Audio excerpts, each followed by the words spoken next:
नमस्कार, news point लेकर हाजिर हूं मैं राजीव। दोस्तों, वक्फ संशोधन अधिनियम के खिलाफ आज फिर से दिल्ली में एक बड़ा प्रदर्शन हुआ है। All India Muslim personal law board के बैनर तले कम से कम 180 मुस्लिम संगठनों ने इस कार्यक्रम में हिस्सा लिया, जिसका मकसद वक्फ कानून पर मोदी सरकार को झुकाना था। आज के इस आयोजन के बाद अब इस विरोध को देशव्यापी स्तर पर बढ़ाने की योजना भी तैयार हो गई है। यानी तय है कि वक्फ संशोधन कानून की मुखालफत अब लंबी चलेगी और यह प्रदर्शन इस बात पर भी निर्भर है कि 5 मई की सुनवाई में सुप्रीम कोर्ट से क्या फैसला आता है। अगर अदालत इस कानून को संविधान के मुताबिक सही न मानकर फैसला सुनाती है तो फिर मोदी सरकार को बड़ी शर्मिंदगी का सामना करना पड़ सकता है, क्योंकि अब भी सरकार की तरफ से यही तर्क दिए जा रहे हैं कि यह कानून संविधान के मुताबिक है और मुसलमानों के भले के लिए है। हालांकि भीतर भीतर सरकार डर भी रही है, इसीलिए बीजेपी सुप्रीम कोर्ट पर ही सवाल उठा रही है। अभी निशिकांत दुबे के मामले में बीजेपी नेता अग्निमित्रा पॉल ने कहा है कि उनकी बात में कुछ भी गलत नहीं है। हालांकि अगले हफ्ते दुबे के खिलाफ यानी निशिकांत दुबे के खिलाफ दायर मामले में भी सुनवाई होगी सुप्रीम कोर्ट में। तब पता चल जाएगा कि सही कौन है और कौन गलत है। इस बीच आज सुप्रीम कोर्ट ने फिर कहा है कि संविधान में संसद जो है वो माफी चाहूंगा, सुप्रीम कोर्ट ने नहीं बल्कि आज बीजेपी के नेताओं ने फिर से कहा है कि संविधान में संसद से ऊपर जो है कोई नहीं है। और सबसे बड़ी बात कि ये बात अब बीजेपी के नेता मैं कह तो रहा हूं, इसलिए कह रहा हूं क्योंकि ये बात जगदीप धनखड़ ने कही है कि संविधान में संसद से ऊपर कोई नहीं है। जगदीप धनखड़ जिस ढंग से बयानबाजी दे रहे हैं, बातें कर रहे हैं, उससे साफ जाहिर होता है कि वो अपने आप को बीजेपी नेता से बाहर नहीं निकाल पाए हैं। शायद वो ये भूल गए हैं कि वो इस देश के दूसरे सर्वोच्च पद पर आसीन हैं, यानी उपराष्ट्रपति हैं। साथ साथ जो उपराष्ट्रपति होता है वो राज्यसभा का सभासद भी होता है, यानी कि वो सभापति भी होता है। तो आप समझ सकते हैं कि कितना बड़ा उनके पास बड़ी कुर्सी है और बड़ा पद है, रुतबा है, लेकिन उसके बाद भी वो क्या बयान दे रहे हैं आप अच्छी तरह से समझ रहे हैं। तो आज फिर से जगदीप धनखड़ साहब ने कहा है कि संविधान में संसद से ऊपर कोई नहीं है। सही बात है, संसद उतनी ही सर्वोच्च है जितना कि देश का हर व्यक्ति है, ये बात कह रहे हैं। और साथ साथ उन्होंने ये भी कहा है कि हम भारत के लोग में हर व्यक्ति लोकतंत्र का एक परमाणु है और इस परमाणु में शक्ति है, ये शक्ति चुनावों में दिखती है, इसीलिए हम एक लोकतांत्रिक देश हैं। बातें तो बहुत बड़ी बड़ी करते हैं धनखड़ साहब, लेकिन क्या उसको अमल में लाने की कोशिश करते हैं या इन सब बातों के जरिए कहीं ना कहीं नफरत फैलाने की कोशिश है। तो हम लोकतांत्रिक देश में हैं, यह बताने की जरूरत आखिर बार बार क्यों पड़ रही है। यानी कहीं ना कहीं हमारा लोकतंत्र कमजोर हो रहा है। आप याद कीजिए कि मोदी भी अक्सर विदेशी धरती पर भारत को लोकतंत्र की जननी बताते रहते हैं, लेकिन यह नहीं बता पाते हैं कि देश में संविधान और लोकतंत्र को लेकर जो सवाल उठाए जाते हैं वो उनसे इतना चिढ़ क्यों जाते हैं। जैसे अभी राहुल गांधी ने बोस्टन में महाराष्ट्र चुनाव में धांधली का जिक्र किया तो बीजेपी का जो टूल किट है उसने इसको लेकर वो पीछे पड़ गई, राहुल गांधी के पीछे पड़ गई। अब चुनाव आयोग ने भी जवाब दिया है कि भारत में जिस पैमाने पर सटीकता से चुनाव होते हैं उसकी दुनिया भर में तारीफ होती है। यह चुनाव आयोग का कहना है। पूरा देश जानता है दोस्तों कि वोटर लिस्ट तैयार करने, वोटिंग करवाने और काउंटिंग समेत हर चुनावी प्रक्रिया में सरकारी कर्मचारी शामिल होते हैं, चुनाव आयोग जो है। लेकिन यहां पर कहीं ना कहीं क्यों सवालों के घेरे में आता है। लेकिन चुनाव आयोग का कहना है कि हमें बदनाम करने की कोशिश हो रही है, जो पूरी तरह से बेतुकी बात है। चुनाव आयोग ने कहा है कि महाराष्ट्र चुनाव में सुबह 7 बजे से शाम 6 बजे तक मतदान केंद्र पर पहुंचे 6,40,87,588 वोटरों ने वोट किया। हर घंटे करीब 58 लाख वोट डाले गए। इनके हिसाब से हर 2 घंटे में करीब 1,16,000 मतदाताओं ने वोट किया होगा। इस लिहाज से 2 घंटे में 65 लाख वोट पड़ना औसत से बहुत कम है, यह कहना है चुनाव आयोग का। आपको बता दूं कि राहुल गांधी ने यह आरोप भी लगाया था कि महाराष्ट्र में जितने बालिग यानी 18 साल से ज्यादा वोट डालने के योग्य हैं उससे ज्यादा वोट पड़े हैं। इस पर चुनाव आयोग ने कहा है कि कानून के अनुसार वोटर लिस्ट चुनाव से ठीक पहले या साल में एक बार संशोधित होती है। वोटर लिस्ट की फाइनल कॉपी कांग्रेस समेत सभी पार्टियों को दी जाती है। अब चुनाव आयोग की तरफ से तो सफाई आ गई है, लेकिन चुनाव आयोग को यह भी बताना चाहिए कि जब विपक्षी दल वीडियो फुटेज मांगते हैं तो फिर उससे इनकार क्यों चुनाव आयोग करता है।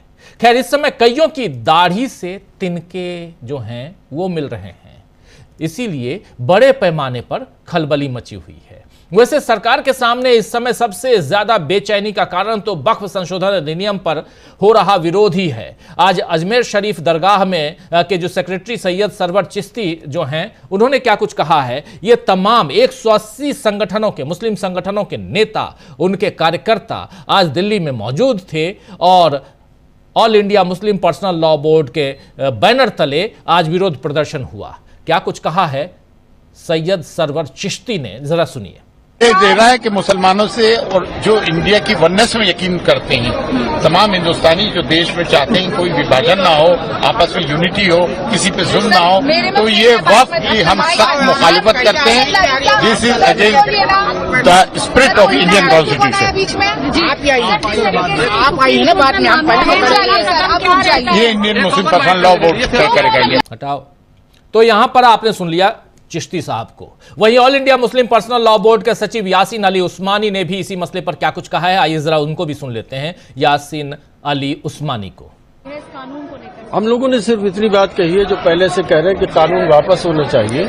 अगर कानून वापस नहीं होता है तो हमारा पीसफुल एजिटेशन जारी रहेगा। जी सर, सुप्रीम कोर्ट में मामला है और अभी अगर सुप्रीम कोर्ट से आपके पक्ष में फैसला नहीं आता है फिर क्या रहेगा सर? तो जाहिर है फिर भी हमारा ये राइट रहेगा कि हम हुकूमत से डिमांड करें कि इस बिल को वापस लें। सड़कों पर उतरेंगे सर? नहीं, सड़कों पे उतरने का मतलब क्या होता है। जमहूरियत में, डेमोक्रेटिक सिस्टम में सामने आकर पीसफुली लोगों के साथ अपने जो लोग उससे मुतासिर हो रहे हैं वो लोग अपनी डिमांड करते हैं, एहतिजाज करते हैं, फोरम कहीं रैली निकालते हैं, कहीं धरना देते हैं, परमिशन के साथ देते हैं। तो वो जो होता है जमहूरियत का तरीका वो इख्तियार कर रहे हैं। सरकार लगातार ये कह रही है कि मुस्लिमों के पक्ष में ही लाया गया है, कोई धर्म से रिलेटेड नहीं है, ये जमीन से जुड़ा मामला है। देखिए, आप ये सब तो सुन रहे थे आप। जमाते इस्लामी हिंद के अध्यक्ष सैयद सदातुल्लाह हुसैनी ने भी इस मसले पर अपनी बात रखी, उनको भी सुन लीजिए। आज 180 मुस्लिम संगठनों के नेता मौजूद थे और एक जबरदस्त विरोध प्रदर्शन यहां दिल्ली में, और यहां से एक पैगाम देने की कोशिश, और क्या पैगाम दिया गया है वो धीरे धीरे आप तक हम पहुंचा रहे हैं। सुनिए जरा इनको। आज यही संदेश देने की कोशिश की गई है कि ये जो एक्ट है वो अनकॉन्स्टिट्यूशनल है, ये मुसलमानों के राइट्स का वायलेशन है और एक बहुत ही गलत प्रेसिडेंट, बहुत ही गलत नज़ीर इसके जरिए कायम की जा रही है। ये पूरे मुल्क में तफरीक पैदा करने, पोलराइजेशन पैदा करने, समाज में डिवाइड पैदा करने का ब्लूप्रिंट है ये। तो इसलिए पूरे मुल्क को, मुल्क के सारे अवाम को मुत्तहिद होकर इसकी मुखालफत करनी चाहिए और उस वक्त तक लड़ते रहना चाहिए, लड़ाई जारी रखनी चाहिए जब तक हुकूमत इसे वापस ना ले ले। पर सर, कई कुछ मुस्लिम संगठन इसके समर्थन में भी हैं, प्रधानमंत्री से भी मुलाकात की और सरकार भी ये कह रही है कि ये मुस्लिमों के पक्ष में है। देखिए, हुकूमत है उनके पास, तो जिसके पास हुकूमत होती है कुछ लोगों को मैनेज करना कोई ज्यादा मुश्किल बात नहीं होती, तो कुछ लोगों को मैनेज कर लिया होगा। लेकिन आप देख रहे हैं कि जो जितने मेन स्ट्रीम मुस्लिम संगठन हैं और मुसलमानों के मुख्तलिफ सेट्स हैं, वो सारे के सारे आज यहाँ बिल की, इस एक्ट की मुखालफत के लिए मौजूद थे। तो मुसलमान यूनानिमस हैं इस बिल को रिजेक्ट करने। जी सर, अभी सुप्रीम कोर्ट में मामला है, देश भर में अलग अलग जगहों पर प्रोटेस्ट चल रहा है, आगे क्या कदम रहता है अगर आपके पक्ष में फैसला सुप्रीम कोर्ट नहीं देता है? तो सुन रहे थे आप। यहां पर इसके बाद शिया धर्मगुरु मौलाना सैयद कल्बे जवाद ने क्या कुछ कहा, यह भी सुन लीजिए। ये एक बड़ा मौका था वक्फ संशोधन अधिनियम 2025 के विरोध में, कानून जो बन चुका है उसके विरोध में तमाम मुस्लिम संगठन all India Muslim personal law board के बैनर तले दिल्ली के ताल कटोरा में आज इकट्ठा हुए थे। तमाम लोगों को आप सुन रहे हैं, सुनिए जरा। देखिए, सब जुडिस है लेकिन 3 चीजें पर बात की है और ये 42-43 चीजें हैं, उस पर कोई बात नहीं हुई है। हम तो पूरे वक्फ बिल को वापस लेने की अपनी तहरीक चलाए हुए हैं। पूरा वक्फ बिल वापस हो, 2-3 नहीं, 3 चीजें आपने ले ली, उसके बाद बाकी को छोड़ दी। उसके बाद वो आज़ाद हो गए गवर्नमेंट में? नहीं, एक एक उसमें जितने भी क्लास सब पूरा वक्फ बिल वापस होना है, पूरा वक्फ बिल। ये हमारी लड़ाई है, असल लड़ाई ये है। तो अगर वादा कर लेंगे पूरे वक्फ बिल को स्टे कर देंगे। तो ये थे शिया धर्मगुरु मौलाना सैयद कल्बे जवाद, जो वक्फ बिल के खिलाफ अपनी बात रख रहे हैं। लगातार आपने देख लिया तमाम अलग अलग संगठनों के, मुस्लिम संगठनों के इन तमाम लोगों की बात सुनकर समझ आ रहा है कि यह लड़ाई महज मुस्लिमों से नहीं है बल्कि संविधान के खिलाफ छेड़ी गई है। इसीलिए सभी लोग संविधान की रक्षा के लिए एकजुट हो रहे हैं।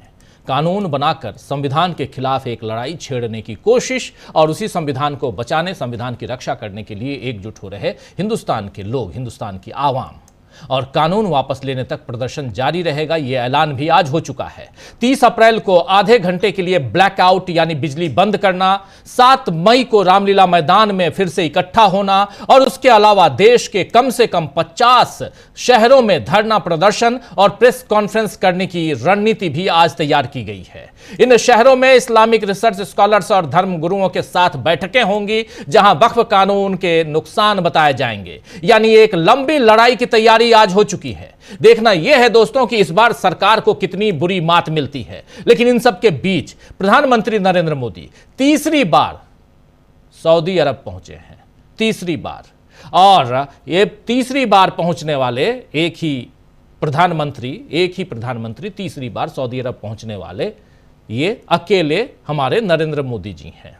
नरेंद्र मोदी जी रिकॉर्ड बना रहे हैं। लेकिन नरेंद्र मोदी ये रिकॉर्ड बनाकर क्या इसका फायदा सऊदी अरब में देने वाले हैं या इसका फायदा खुद लेने वाले हैं या इससे देश के मुस्लिम जमात को भी फायदा होगा, मुसलमानों को भी फायदा होगा, अल्पसंख्यकों को फायदा होगा? जो ये द्विपक्षीय रिलेशन आप मजबूत कर रहे हैं, अच्छी बात है, हर देश से रिलेशन मजबूत रहना चाहिए।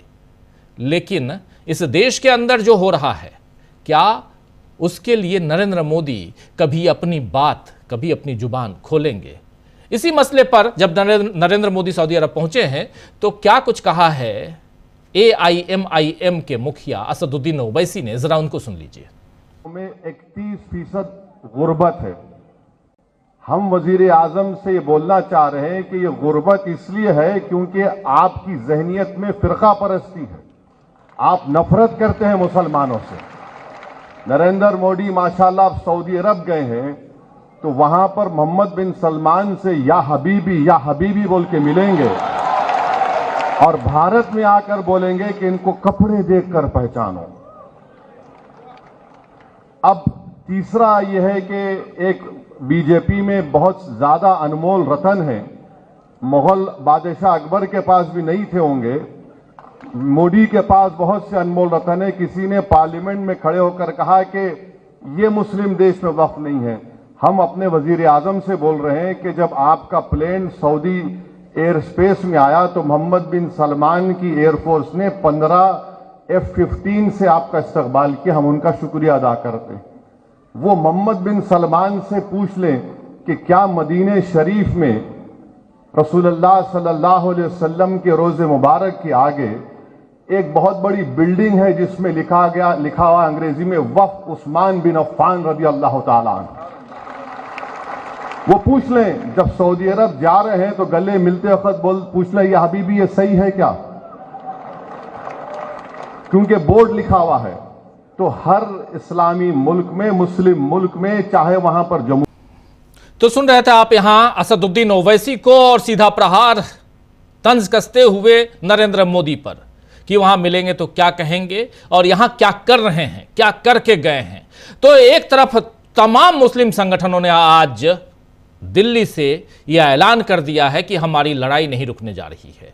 दूसरी तरफ मामला सुप्रीम कोर्ट में है। 5 तारीख को 2 बजे दिन में इस पर सुनवाई होनी है, 5 मई को। लेकिन उससे पहले जो बयानबाजियां हैं, चाहे वो उपराष्ट्रपति की बयानबाजियां हों, चाहे वो निशिकांत दुबे की बयानबाजियां हों, चाहे दिनेश शर्मा की हो, ऐसे अग्निमित्रा की हो, ऐसे तमाम आखिर क्या करना चाहते हैं बीजेपी के नेता? इस मसले पे न्यायपालिका को कटघरे में खड़ा करके क्या करना चाहते हैं? यह सबसे बड़ा सवाल है। क्या देश के दो पिलर को, जिसमें कार्यपालिका और विधायिका है, इसको कमजोर करने के बाद अब तीसरा जो पिलर है न्यायपालिका, उसको भी कमजोर करने के लिए, दीमक की तरह उसको भेदने के लिए, उसमें ऑलरेडी उस पर धक्का लगाने के लिए तैयार है बीजेपी?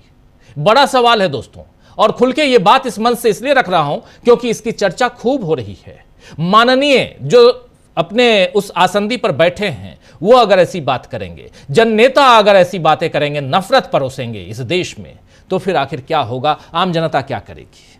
चलिए इन सब की चर्चा इस न्यूज पॉइंट में हमारे कुछ वरिष्ठ साथियों के साथ हम शुरू करते हैं। हमारे साथ कुछ वरिष्ठ साथी हैं। वक्फ कानून के खिलाफ दिल्ली में हल्ला बोल और सुप्रीम कोर्ट से बड़ी खबर। हमारे साथ यहां 5 वरिष्ठ साथी जुड़े हुए हैं। अमलेंदु उपाध्याय जी हैं, प्रशांत टंडन जी हैं, अनिल सिन्हा जी हैं, प्रेम कुमार जी हैं और प्रोफेसर रविकांत जी हैं। आप पांचों का स्वागत इस्तकबाल है। स्वागत इस्तकबाल आप तमाम दोस्त साथी शुभचिंतक आप सबका, जो अब तक जुड़ चुके हैं उनका भी, जो जुड़ने वाले हैं उनका भी। प्रोफेसर रविकांत जी, आपके पास आना चाहता हूं।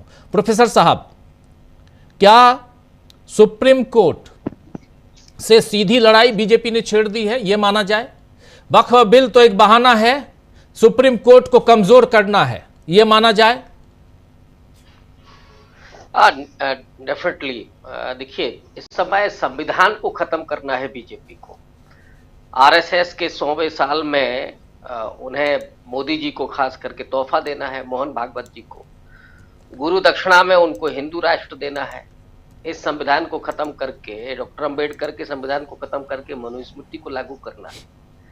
संविधान की सुरक्षा का दायित्व तो सुप्रीम कोर्ट का है, तो इसलिए जरूरी है। अब चुनावी तरीके से तो कर नहीं पाए, लोगों ने उनको सबक सिखा दिया।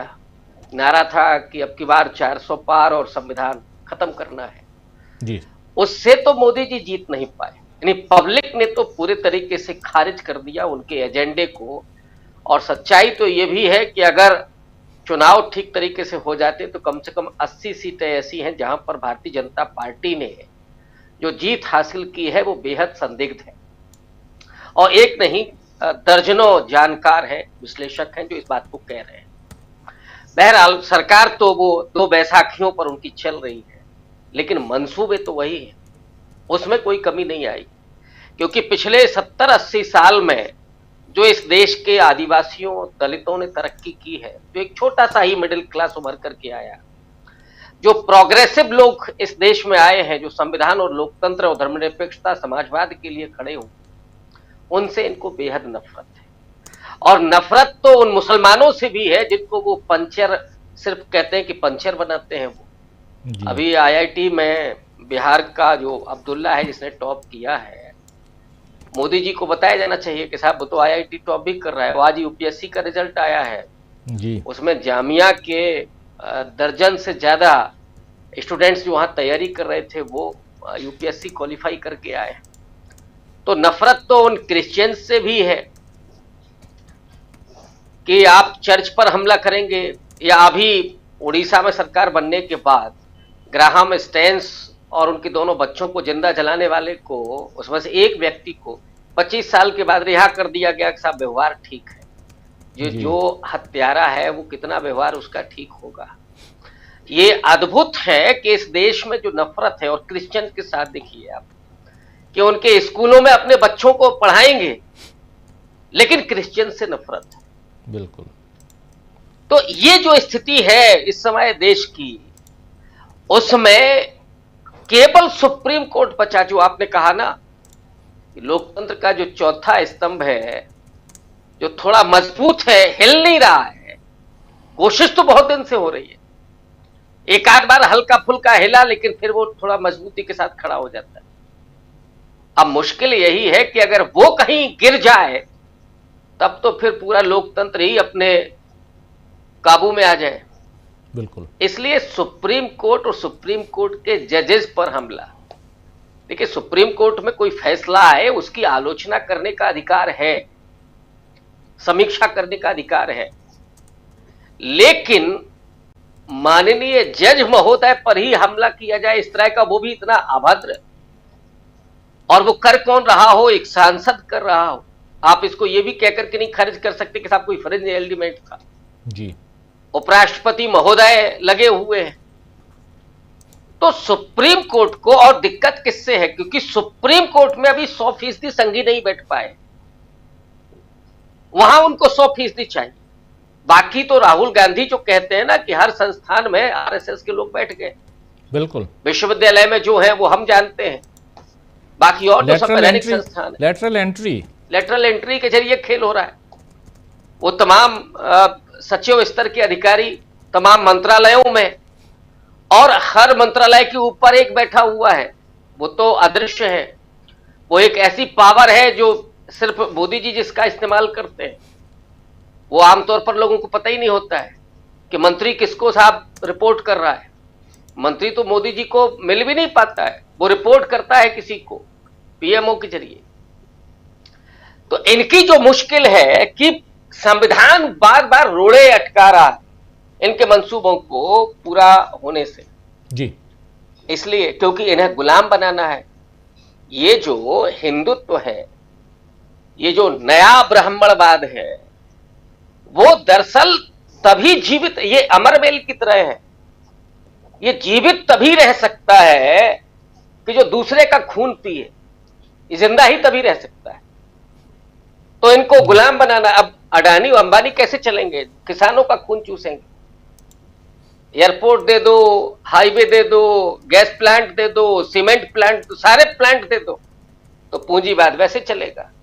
और ये जो ब्राह्मणिकल सिस्टम है, जो हिंदुत्व है, वो इस पर चलेगा कि दलितों को गुलाम बना दो, महिलाओं को घर के भीतर भेज दो। अब टॉप करने वाली लड़की है, लेकिन मोहन भागवत की क्या सोच है कि अगर पत्नी पति का कहना ना माने तो निकाल करके बाहर कर दीजिए। माने स्त्री का कोई अधिकार नहीं है। हिंदू कोड बिल के जरिए बाबा साहब जो लाना चाहते थे, और नेहरू जी ने जो 3 टुकड़ों में जो पूरा बिल दिया, जो पूरा कानून बनाया, महिलाओं के अधिकार सुरक्षित किए, वो चाहते कि ना हो।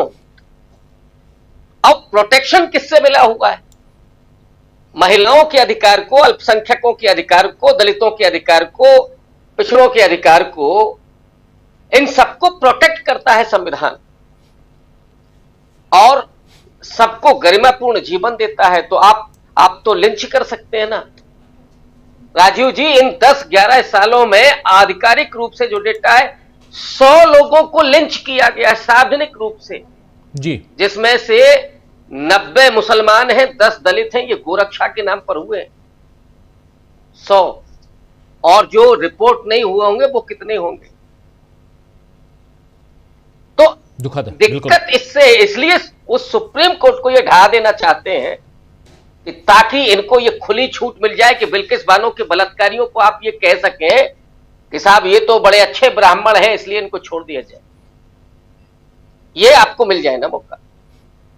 सुप्रीम कोर्ट संविधान की सुरक्षा करता है और संविधान पर ही इनकी निगाहें हैं, निशाना है, इसलिए सुप्रीम कोर्ट को भी डिगा देना चाहते हैं। लेकिन मुझे लगता है कामयाब हो नहीं पाए।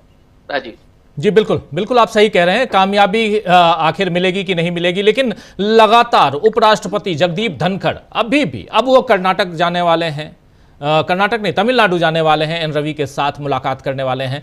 तो जो भी इधर सुप्रीम कोर्ट से आदेश आता है, ऑर्डर आता है, या सुप्रीम कोर्ट की टिप्पणी होती है, उस पर तत्काल प्रतिक्रिया आखिर क्यों आ रही है सरकार की तरफ से, सरकार के ऐसे नुमाइंदों की तरफ से, चाहे वो उपराष्ट्रपति हों, चाहे वो सांसद हों, मंत्री हों, आखिर वो ऐसा क्यों करते हैं? जरा आना चाहता हूं प्रेम कुमार जी आपके पास, फिर प्रशांत जी, अनिल जी और हमारे साथी अमलेंदु जी भी जुड़े हुए हैं। प्रेम कुमार जी, जरा आपसे भी समझना चाहता हूं, एक तरफ 180 संगठन हल्ला बोल आज सीधा दिल्ली के ताल कटोरा से ताल ठोकते हुए नजर आए, और सुन लिया आपने 4 लोगों के बयान, 4 नहीं बल्कि 5 लोगों के बयान हमने सुनाए, जिसमें आखिर में आपने असदुद्दीन ओवैसी के बयान सुने। बाकी तमाम अलग अलग धर्मगुरु हों, चाहे शिया धर्मगुरु हों या संगठनों के, मुस्लिम संगठनों के लोग हों, नेता हों, उन लोगों के बयान भी सुने। एक तरफ लड़ाई पूरी लड़नी है, ये आज यहां तय कर दिया गया है। सुप्रीम कोर्ट से क्या फैसला आता है वो बाद में देखा जाएगा, लेकिन हमारी लड़ाई रहेगी। दूसरी तरफ प्रधानमंत्री रिकॉर्डधारी बन गए हैं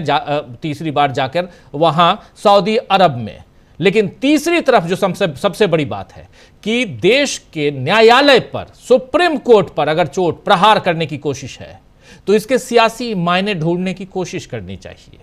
इसके अंदर समझना चाहिए कि आखिर ये क्यों हो रहा है, क्यों सुप्रीम कोर्ट पर प्रहार सीधा, क्यों चीफ जस्टिस ऑफ इंडिया के ऊपर सीधी टिप्पणी कि और इतना तक कह देना कि देश के में जितने भी गृह युद्ध हो रहे हैं उसके लिए संजीव खन्ना सीजेआई जिम्मेदार हैं, इतना कह देना। और उसके बाद इस पर माफी तो दूर की बात, बयानबाजियों का दौर अभी और जारी है।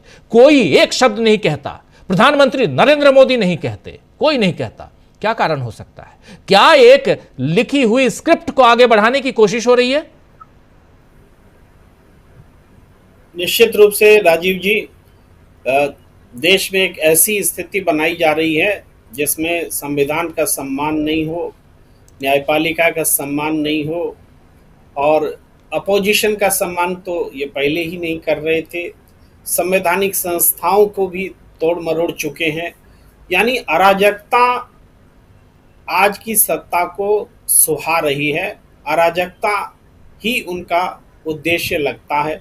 इसको आरोप के तौर पर लगेगा, अगर हम इसको विश्लेषण न करें तो इसका विश्लेषण करना जरूरी है कि जब इतनी बड़ी संख्या में आज ताल कटोरा स्टेडियम में वो लोग पहुंचे जिनका हित सीधे वक्फ बोर्ड से जुड़ा हुआ है, और न सिर्फ वो लोग पहुंचे बल्कि उनकी चिंता में उनके वाजिब कंसर्न को समझते हुए विपक्षी नेता भी उनके साथ खड़े हुए। यहाँ ये बात उल्लेख करना बहुत ज़रूरी है कि वक्फ बोर्ड जब कानून बन रहा था, विधेयक पारित हो रहा था, तो सदन में कम से कम लोकसभा में 200 से ज़्यादा हिंदू सांसद वक्फ बोर्ड बिल के खिलाफ वोट कर रहे थे। ये बात अपने आप में बताता है कि ये सिर्फ मुसलमानों का मसला नहीं है, ये देश के धर्मनिरपेक्ष मूल्य और परंपराओं को बचाने का मसला है कि क्या जिस सरकार के पास बहुमत होगा वो कोई भी कानून पारित कर सकता है, जिसके बारे में, जिस कानून से जो आबादी प्रभावित होगी, जो लोग प्रभावित होंगे, उसको विश्वास में लेना क्या जरूरी नहीं है? और अगर जरूरी नहीं है तो यही लोकतंत्र की आत्मा पर कुठाराघात है। कानून तो सत्ता में है, बहुमत है तो आप बना ही लेंगे, लेकिन कानून का विरोध ना हो, और इस हद तक विरोध ना हो जैसा कि आज ताल कटोरा स्टेडियम में देखने को मिला है। यह सुनिश्चित करना ही सत्ता का लोकतंत्र में परम कर्तव्य होता है, जो आज दिखाई नहीं दे रहा है। दूसरी बात यह है कि सुप्रीम कोर्ट पर हमला क्यों हो रहा है? सुप्रीम कोर्ट पर हमला आप देखिए, जब से नरेंद्र मोदी जी की सरकार आई है, कैसी कैसी घटनाएं अदालत के इर्द गिर्द घटी हैं।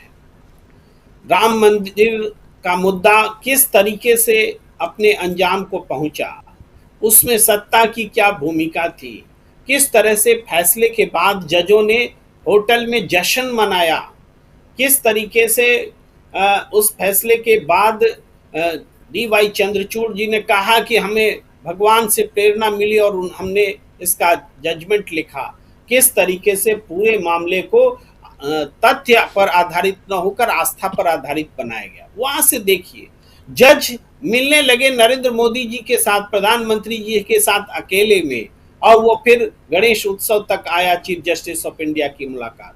तो चीफ जस्टिस ऑफ इंडिया या सुप्रीम कोर्ट की गरिमा अगर आज गिर रही है तो इसमें सिर्फ सत्ता पक्ष का दोष नहीं है, इसमें न्यायपालिका भी उतनी ही जिम्मेदार है।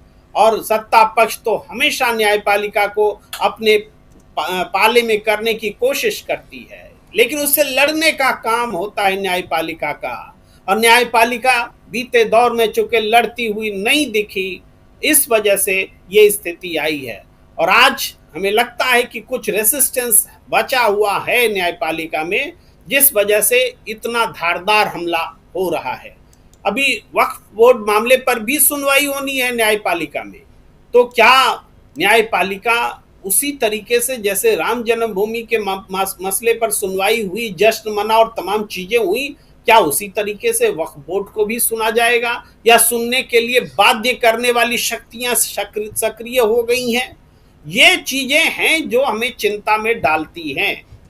अभी तक देखिए 2-3 हिस्सों में बांट कर देखिए, देश के लोकतांत्रिक व्यवस्था और चुनावी लोकतंत्र को तहस नहस करने के लिए जो उपाय सत्ता पक्ष कर सकता है, अपनी सरकार को रिपीट करने के लिए जो उपाय कर सकता है, वो सारे उपाय किए गए हैं। उसमें न्यायालय में मामलों को लटकाना, लंबे लंबे समय तक लटकाना, चुनाव आयोग को उसके पैनल को बदल देना, चुनाव के नियमों को बदल देना, जिसमें कि आप सीसीटीवी फुटेज नहीं देंगे, ये सारी चीजें दिखी हैं। तो यानी आज की सत्ता लोकतंत्र और संविधान को कुचलने के लिए न सिर्फ न्यायपालिका पर हमले कर रही है, बल्कि वो अपोजिशन पर भी हमले करती रही है, संवैधानिक संस्थाओं पर भी हमले करती रही है। और आज की जो बड़ी खबर जो आ रही है, जिसका जिक्र भी होना जरूरी है राजीव जी, वो जम्मू कश्मीर से पहलगाम में जो घटना घटी है। अभी तक तो मीडिया में यही खबर आ रही है कि 1-2 लोग मरे हैं और कुछ लोग घायल हुए हैं, लेकिन जिस तरीके से नरेंद्र मोदी जी के निर्देश पर अमित शाह जी ने कहा है कि हम जा रहे हैं जम्मू कश्मीर, तो ये घटना छोटी नहीं होगी। आप लिख लीजिए, मुझे जो सूचना मिल रही है अपने सोर्सों से, लगभग 25 से 30 लोग मारे गए हैं। 25 से 30 मैं कह रहा हूं अपने सोर्सेस के हिसाब से, जिसको मीडिया अभी 1 से 2 कह रहा है। और ये सैलानियों पर हुआ हाल के समय में सबसे बड़ा हमला है, और ये बहुत बड़ी खबर है जिस पर भी विश्लेषण करने की आवश्यकता है कि क्यों घटी है ये घटना, किसकी फेल्योर है ये, कैसे, जबकि लश्कर तैयबा ने इसकी जिम्मेदारी ली है। तो इंटरनेशनल ऑर्गेनाइजेशन आज जम्मू कश्मीर में घुसकर कैसे अपनी गतिविधियों को अंजाम दे रहा है, जबकि नोटबंदी हो गई, सीमा सील है, तमाम तरह के दावे हैं, फिर भी ये घटना घटी है। आप देखिए, इससे पहले हमने कैसी कैसी घटनाएं देखी थी, पुलवामा का हमला और तमाम चीजें, उसी कड़ी में ये एक नया अध्याय जुड़ता हुआ दिख रहा है। जी राजीव जी, बिल्कुल आप सही कह रहे हैं। हमारी रिपोर्ट जो है उस हिसाब से दक्षिण कश्मीर के अनंतनाग जिले में पहलगाम के पास बैसरन में पर्यटकों पर हुए घातक आतंकी हमले में 27 लोगों की मौत हो गई है। 27 लोग, इसकी पुष्टि नहीं हुई है, लेकिन हमारी रिपोर्ट, हमारे संवाददाता की रिपोर्ट, सुरेश डुग्गर जो हमारे संवाददाता हैं, मैं नाम भी ले रहा हूं, उनकी रिपोर्ट के हिसाब से 27 लोगों की मौत हो चुकी है। ये दुखद है, कई लोग घायल हैं। सुबह यह हमला हुआ है और इसके बाद अब अभी से थोड़ी देर बाद गृह मंत्री अमित शाह वहां पहुंचने वाले हैं, उधर जम्मू कश्मीर के मुख्यमंत्री पहुंचने वाले हैं। ये तमाम चीज़ें और आखिर के, और जो मृतकों में मैक्सिमम टूरिस्ट हैं, पर्यटक हैं, और जो इनमें से ज़्यादातर गैर स्थानीय हैं, दूसरे राज्यों से आए हुए हैं। उसमें से एक मृतक की पहचान हो गई है शैलेंद्र कल्पिया के तौर पर, जबकि 20 से ज़्यादा बताए जा रहे हैं जो लोग हैं घायल हैं। उनमें गुजरात से हैं, महाराष्ट्र से हैं, कर्नाटक से, तमिलनाडु से और ओडिशा के हैं। सरकारी तौर पर मृतकों की संख्या और पहचान की पुष्टि होना अभी बाकी है। ये बातें हम बताई गई हैं हमारे संवाददाता के द्वारा। तो आप बिल्कुल सही कह रहे हैं, 25 से 30 बिल्कुल सही आंकड़ा दे रहे हैं। न हो, एक की भी मौत न हो, एक की भी जान न जाए, हम यही कामना करते हैं। लेकिन आखिर ऐसी घटनाएं नोटबंदी के बाद लगातार आतंकी घटनाएं घटी हैं बॉर्डर पे, जम्मू कश्मीर में और ऐसे सेंसिटिव इलाके में, लेकिन उसके बाद भी इन खबरों को दबाने की भरसक कोशिश होती रही है। ये एक बहुत ही कहें तो भयावह घटना है इस देश के लिए और जम्मू कश्मीर के लिए भी। और ये तब जबकि अमरनाथ की यात्रा 2 महीने बाद शुरू होने वाली, जून में अमरनाथ की यात्रा होती है और उससे पहले उसकी तैयारियां चल रही हैं। अप्रैल का महीना बीत रहा है, 1.5-2 महीने बाद अमरनाथ की यात्रा होगी, और उधर अगर ये चल रहा है तो आप समझ लीजिए कि कितनी भयानक स्थिति हो सकती है। सोचिए जरा कि देश में आखिर चल क्या रहा है। जल्दी से आना चाहता हूं प्रशांत टंडन जी, इस पे बात, इसकी जानकारी और पुष्टि होगी, इस पे हम चर्चा करेंगे। लेकिन यहां वक्फ संशोधन अधिनियम 2025 पर गहमा गहमी और उसके साथ साथ सीधे हमला सुप्रीम कोर्ट पे, सीधा हमला, चुप होने का कोई नाम नहीं ले रहा। अटॉर्नी जनरल के पास चिट्ठियां पे चिट्ठियां भेजी जा रही हैं। आज सुप्रीम कोर्ट बार एसोसिएशन ने भी निशिकांत के खिलाफ मामला दर्ज करने का आह्वान किया है, जिसके चेयरमैन खुद कपिल सिब्बल हैं, आप जानते हैं।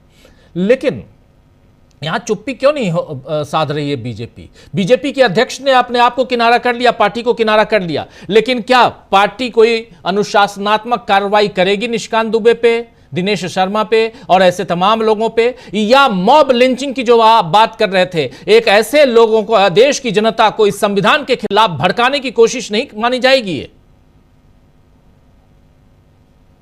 कहा था कि स्क्रिप्टेड है पूरा ये, और उस स्क्रिप्ट में धनखड़ भी शामिल है। और कितना बड़ा अपराध जगदीप धनखड़ कर रहे हैं, जो कि वरिष्ठ वकील भी रहे हैं, उपराष्ट्रपति हैं देश के। वो कानून के छात्रों को कह रहे हैं कि संविधान कहता है कि पार्लियामेंट सुप्रीम है। उनको उनके प्रोफेसर पढ़ाते होंगे कानून, संविधान, उन कानून के छात्रों को। भारत के संविधान में जो बेसिक फंडामेंटल चीज है, जो उसका बेसिक स्ट्रक्चर है, वो सेपरेशन ऑफ पावर की बात करता है। वह संसद सुप्रीम नहीं है। संसद, सरकार और न्यायपालिका बराबर है, संविधान सुप्रीम है। जी। अगर जगदीप धनखड़ संविधान के सुप्रीमेसी पे, संविधान के सर्वोच्च अधिकार पर सवाल खड़ा कर रहे हैं, तो फिर और वो स्टूडेंट्स को बता रहे हैं कानून के, इससे बड़ा जो है जुर्म क्या होगा कि आप गुमराह कर रहे हैं आने वाली पीढ़ी को। और बहुत स्क्रिप्टेड है ये पूरा मामला। देखिए, आज जो वक्त के खिलाफ प्रदर्शन हुआ है, वो इतना बड़ा प्रदर्शन है कि देश के सभी बड़े मुस्लिम संगठन उसमें शामिल हुए हैं। मतलब देश के सभी मुसलमानों का रिप्रेजेंटेशन वहां हो गया आज। जी। अब इसका असर जो है वो या तो चंद्रबाबू नायडू, नीतीश कुमार और चिराग पासवान, इन सबको हिंदुत्व की राजनीति शुरू कर देनी चाहिए, या फिर अपना रास्ता बनाए, क्योंकि इनके सामने एक पॉलिटिकल मुसीबत खड़ी होने वाली है। ये मामला अब आगे बढ़ता जाएगा। आज बहुत साफ संकेत आ गए कि ये लंबे आंदोलन की तैयारी के साथ ही हुआ है। और आप देखिए कि सहयोग कैसा है कि जब सबसे बड़ा प्रदर्शन मुस्लिम समाज की लगभग सभी ऑर्गेनाइजेशन आज जब तारकटोरा में हैं, उस वक्त भारत के प्रधानमंत्री यूएई गए हुए हैं, सऊदी अरब, और वो सऊदी के शेख से मिल रहे हैं। अभी उनका मजाक उड़ा रहे थे ओवैसी साहब। तो अब वो तब मिल रहे हैं कि जब यहाँ पे संगठन पूरा चल रहा। अभी तक कल हम लोगों ने चर्चा की थी कि ओआईसी ने इस पे बयान नहीं दिया है, लेकिन ओआईसी के कई मेंबर्स में बेचैनी है जी। और नरेंद्र मोदी का एक एजेंडा ये भी होगा कि उनको किसी तरीके से सऊदी का समर्थन मिले, क्योंकि आपको याद होगा कि नुपुर शर्मा ने जब प्रॉफिट मोहम्मद के ऊपर बहुत अपमानजनक टिप्पणी की थी, तो बहुत बड़ा एक डिप्लोमेटिक क्राइसिस क्रिएट हो गया था। प्रधानमंत्री मोदी को भी जर्मनी से लौटते वक्त अबू धाबी में रुकना पड़ा था क्राइसिस मैनेजमेंट के लिए। वैसी डिप्लोमेटिक क्राइसिस खड़ी हो सकती है अगर यहाँ पे मामला इसी तरह बढ़ता गया तो। हालांकि भारत के मुसलमान उसको वहां नहीं ले जाएंगे। भारत के मुसलमान जो है वो भारत की संसद और सुप्रीम कोर्ट और यहाँ के जो लोकतांत्रिक तौर तरीके उसी के अंतर्गत रहेंगे, अभी तक रहे भी हैं। लेकिन ये संयोग है कि उसी दिन प्रधानमंत्री भी मिल रहे हैं उनसे, और वहां तक भी खबरें जाती हैं सब जी। अब तो बहुत ही एक क्लोज नेट, एक बहुत ही इंटरनेट से कनेक्टेड दुनिया में हम जी रहे हैं। तो इसलिए ये जो तमाम चीजें हो रही हैं, जो प्रोफेसर रविकांत का सीधा निशाना भारत के संविधान पर है, संविधान के मूल स्ट्रक्चर पर है। और उस वक्त हो रहा है जब भारत का सुप्रीम कोर्ट अपने आप को दोबारा खड़ा कर रहा है। जी, एक क्राइसिस के दौर से सुप्रीम कोर्ट निकला है। ऐसे ऐसे चीफ जस्टिस आए जो मनुस्मृति की बात कर रहे थे, ऐसे चीफ जस्टिस आए जो राज्यसभा चले गए, जिनके ऊपर यौन शोषण के आरोप लगे बहुत गंभीर।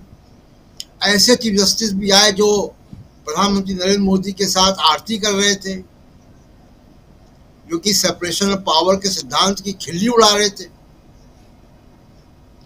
तो ऐसे वक्त में जब सुप्रीम कोर्ट अपने आप को दोबारा खड़ा कर रहा है, मौजूदा चीफ जस्टिस एक बयान जजमेंट दे रहे हैं, जो भविष्य के चीफ जस्टिस हैं वो बहुत उस पर एक नोट ले रहे हैं कि सरकार जो है, हमको ऐसा देखा जा रहा है कि हम सरकार और संसद के अधिकारों का अतिक्रमण कर रहे हैं। जब भविष्य के मुख्य जो चीफ जस्टिस है वो भी एक नोट ले रहे हैं और मौजूदा चीफ जस्टिस एक स्टैंड ले रहे हैं, उस वक्त ऐसा हमला हो रहा है और लगातार हो रहा है जी। तो इसकी मंशा बहुत साफ है कि जो इंस्टीट्यूशन जब तक आपके कब्जे में था, जब तक ऐसे चीफ जस्टिस थे जो कह रहे थे कि भगवान के आदेश से उनको भगवान से आदेश प्राप्त हो रहा है फैसले लिखने का, तब तक तो आप खुश थे। अब जो कानून और संविधान के दायरे में सुप्रीम कोर्ट फैसले कर रहा है, न्याय की कसौटी पर फैसले कर रहा है, तब आप लगातार उसको एक लिंच मॉब क्रिएट कर रहे हैं जजेस के खिलाफ। और ये बहुत खतरनाक स्थिति है।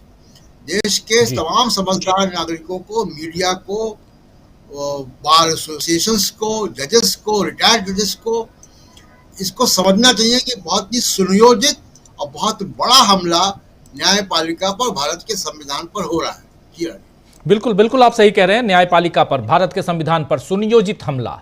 अगर आर्टिकल 142 को अगर कहा जाता है कि ये मिसाइल है, न्यूक्लियर मिसाइल है, वो भी कौन कह रहा है? तो देश के उपराष्ट्रपति कह रहे हैं। तो ये सुनियोजित हमला संविधान के ऊपर है।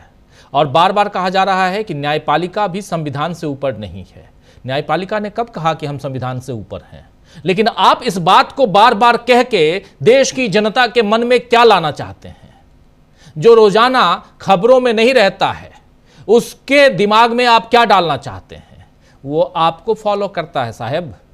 वो ये सुनकर, आपकी बातों को सुनकर, जो मॉब लिंचिंग वाली बात है, उस दिशा में जा सकता है। यहां शांति कायम करने की जरूरत है। जम्मू कश्मीर में जो घटना घटी है दुखदाई है। गृह मंत्री रवाना हो चुके हैं, अमित शाह रवाना हो चुके। क्या इतनी छोटी घटना है? 1-2 लोग मरे हैं मात्र। और अगर 1-2 लोगों की ही जान गई होगी तो क्या गृह मंत्री को रवाना हो जाना चाहिए था, या अभी तक होते रहे हैं? होना चाहिए। 1-2 की जान भी बहुत इंपॉर्टेंट है। लेकिन यह बहुत बड़ी घटना है। जैसा प्रेम कुमार जी बता रहे थे, प्रधानमंत्री नरेंद्र मोदी सऊदी अरब में हैं। यहां पे जम्मू कश्मीर में क्या चल रहा है और देश में लोकतंत्र के ऊपर जो हमला हो रहा है वो क्या है, समझते हैं जरा अनिल सिन्हा जी से। अनिल जी, जरा आपके पास आना चाहता हूं, आपसे समझना चाहता हूं कि चल क्या रहा है देश में। आप बैठे हुए हैं और बहुत नज़दीक से इन तमाम चीज़ों को देख रहे हैं, समझ रहे हैं। आपके ज़रिए भी समझूं। और उसके साथ साथ वक्फ संशोधन कानून 2025, उसके खिलाफ आप कितना मजबूत यहां पर विरोध, विपक्ष देख रहे हैं वक्फ के खिलाफ, कानून के खिलाफ? देखिए, ये जो आपने कहा कि क्या आपको दिख रहा है, मैं तो मतलब अलग ढंग से देखता हूँ थोड़ा सा जी। अभी देखिए, आपका प्रधानमंत्री वो जो आया हुआ है वहाँ का उपराष्ट्रपति, उसके बच्चे जेडी वेंस उसके बच्चों को खिला रहा है। और उसके बाद मतलब ये सब दृश्य जो है डिप्लोमेसी में भी अब नए तरह के मतलब ये क्या कहते हैं तरीके आ गए हैं। अब इसको आप किस तरह से लेंगे? यही हिंदुस्तान का प्रधानमंत्री, भारत का प्रधानमंत्री जो है, आपको कहीं बच्चा खिलाते हुए नजर आए, ये दृश्य आपको कहीं से भी आपको लगता है कि मतलब वो स्वीकार करने लायक है? तो ये तो है अल्टीमेट दृश्य है जिसको आप, और वो आदमी आकर के जयपुर में भाषण जो दिया है आज, वो भी ध्यान देने की बात है। वो कह रहा है कि हम तेल बेचेंगे, हम सब कुछ करेंगे, हम हथियार बेचेंगे, सब कुछ, और सब तुमको लेना है। वो करीब करीब सहमति हो गई है, ऐसा वो क्लेम कर रहा है। बिना पूछे हुए भारत सरकार ने क्या बातचीत हुई और क्या नहीं, वो पूरा बिजनेस समिट में बोल दिया है। तो ये है दृश्य, असली दृश्य यही है। ये जो वक्फ बोर्ड वगैरह वाली बात है वो सब है आपका ध्यान भटकाने के लिए। और निश्चित तौर पर ये कहूँगा कि पहली बार विपक्ष ने जिस तरह की यूनिटी दिखाई है किसी बड़े मतलब नेशनल इशू पे, और बहुत अच्छे ढंग से ये लगातार दिखा रहे हैं, इसमें कोई डाउट नहीं है, और इसमें भी दिखाई है। सिर्फ मैं ये अब देखिए क्या कर रहे हैं वो, अभी वो चाह रहे हैं कि ये और फैले। अब ये सुप्रीम कोर्ट का दायित्व है कि क्योंकि उनका जो कम्युनिटी है सब उनको इस तरह से लग रहा है कि जिस तरह से उनको आप मार्जिनलाइज कर रहे हैं, उनको धकेल रहे हैं, तो वो यूनाइट हो रहा है। और निश्चित तौर पर बहुत बड़ा ये एजिटेशन की तैयारी की उन्होंने, और आज का भी प्रदर्शन उनका काफ़ी बढ़िया रहा है और विपक्ष भी उनके साथ है। लेकिन सरकार का क्या है, सरकार ये चाहती है कि इसी तरह से चीज़ें जाए और उसको ले जाए पोलराइजेशन के लिए। तो आपको ये सुप्रीम कोर्ट और जो विपक्ष है उसकी अब जिम्मेदारी है कि वो किस तरह से करता है। अब अभी देखिए ये धनखड़ वाली बात है, एक और उस पर भी चर्चा हो जाए। हमको लग रहा है थोड़ा सा इनकोहेरेंस जिसको कहते हैं ना, तारतम्य नहीं रह गया है जगदीप धनखड़ जी के महामहिम के सोच में या उनका जो अभिव्यक्ति है। अभी वो उन्होंने चर्चा की HR खन्ना की, जस्टिस HR खन्ना की, उसी ये में मतलब वो जिस भाषण की आप लोग चर्चा कर रहे थे दिल्ली यूनिवर्सिटी के जो लॉ स्टूडेंट्स के, उसमें उन्होंने HR खन्ना की बात की और उन्होंने कहा कि संविधान के लिए डार्क पीरियड था और संविधान को ये किया गया और एग्जीक्यूटिव को ही फंडामेंटल राइट्स के बारे में तय करने का हक है। ये जब जज क्या कहते हैं जजों ने फैसला दिया तो उसके खिलाफ एक ही जज खड़े हुए, वो HR खन्ना। अब वो तो संजीव खन्ना की को और एक तरह से प्रोत्साहित कर रहे हैं। अगर इस मतलब आप देखें वो कह क्या रहे हैं और उदाहरण क्या दे रहे हैं। HR Khanna, justice HR Khanna का इसीलिए नाम दिया जाता है कि पूरी जुडिशियरी जब इंदिरा गांधी के पक्ष में खड़ी हो गई तो वो अकेला आदमी थे जो संविधान के पक्ष में खड़े हुए और उन्होंने कहा कि उसको आप ऐसा नहीं कर सकते।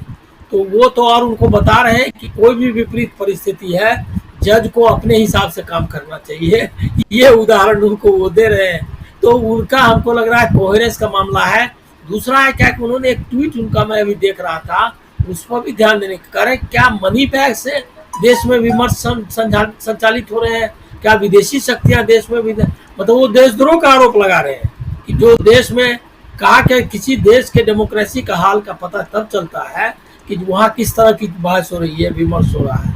और वो विमर्श क्या हमारे यहाँ मनी बैग के जरिए हो रहा है, मतलब उस गणना पैसा से, क्या विदेश से हो रहा है? हमको सोचना पड़ेगा। इस टाइप का कुछ उन्होंने लिखा है।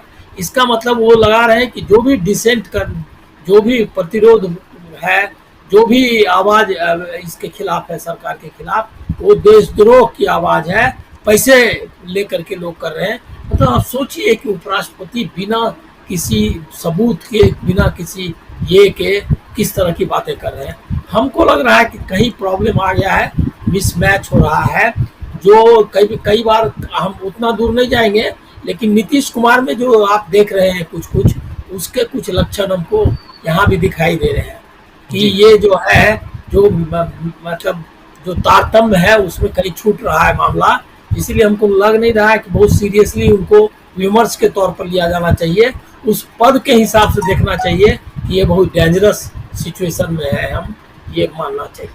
और जहाँ तक एक और कहूँगा कि ये चंद्रबाबू नायडू वगैरह की आप बात करते हैं, चंद्रबाबू नायडू क्या करेंगे? आज तो वहाँ पर एक CPM वालों ने सवाल उठाया कि विजयवाड़ा जो है वहाँ पर वो कोई अननोन कोई फैक्ट्री मतलब कंपनी थी इसकी IT की, उसको जमीन दे दिया है। इसी तरह TCS को, वो ये सारा मामला है अपने लोगों को या जो इनको है उसको कैसे लूट में, जो देश की संपदा है उसकी लूट में कैसे हिस्सा दिया जाए, ये चल रहा है। हमारे यहाँ बोलते हैं सदाव्रत, आपने सुना होगा।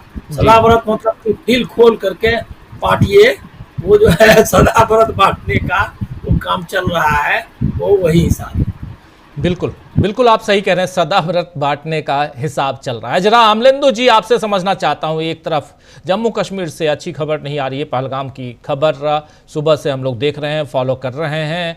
25 से 30 की बात कर रहे थे हमारे साथी प्रेम कुमार जी, वही 27 के आंकड़े आ रहे हैं, लेकिन अभी तक सरकारी आंकड़े नहीं आए हैं। चलिए, इसमें जो सरकारी आंकड़े एक आध की बात हो रही है वही रहे, यही कामना करते हैं हम। लेकिन सवाल ये उठता है कि आखिर सरकार चाहती क्या है, ये बड़ा सवाल है। न्यायपालिका पर प्रहार, कार्यपालिका पर प्रहार, विधायिका पर प्रहार, प्रहार मीडिया पर, प्रहार इस देश के गरीबों पर, मनरेगा का बजट कम हो गया, right to food, right to education, इन सब में देखिए क्या चल रहा है। आरटीआई अब धीरे धीरे कैसे कमज़ोर हो रहा है ये कानून भी। इसलिए ये गंभीर चिंता का विषय है, इस पर चिंता करनी चाहिए। प्रधानमंत्री नरेंद्र मोदी विदेश में, जब भी ऐसी घटना घटती है वो बाहर रहते हैं या कहीं शूट कर रहे होते हैं। पहलगाम की याद कीजिए, पुलवामा वाला मामला, पुलवामा। इसलिए ज़रा बताइए कि क्या जगदीप धनखड़ जो कह रहे हैं वो भी अब राष्ट्रपति नहीं बल्कि प्रधानमंत्री के एक साथी के तौर पर उनको देखा जाए? देखिए राजीव जी, तो जहां तक आंकड़े आने का सवाल है कि जो पहलगाम की घटना है उसके आंकड़े नहीं आए हैं, सरकारी आंकड़े नहीं आए हैं, और जो भी आंकड़े आए हैं वो सूत्रों के हवाले से हैं या हमारे संवाददाता के सुरेश दुग्गल साहब के हवाले से आए हैं।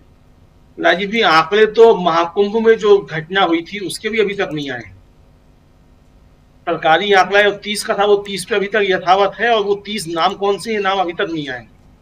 तो इसके भी आंकड़े आएंगे और सही नाम आएंगे, तो इसकी आशा नहीं करनी चाहिए।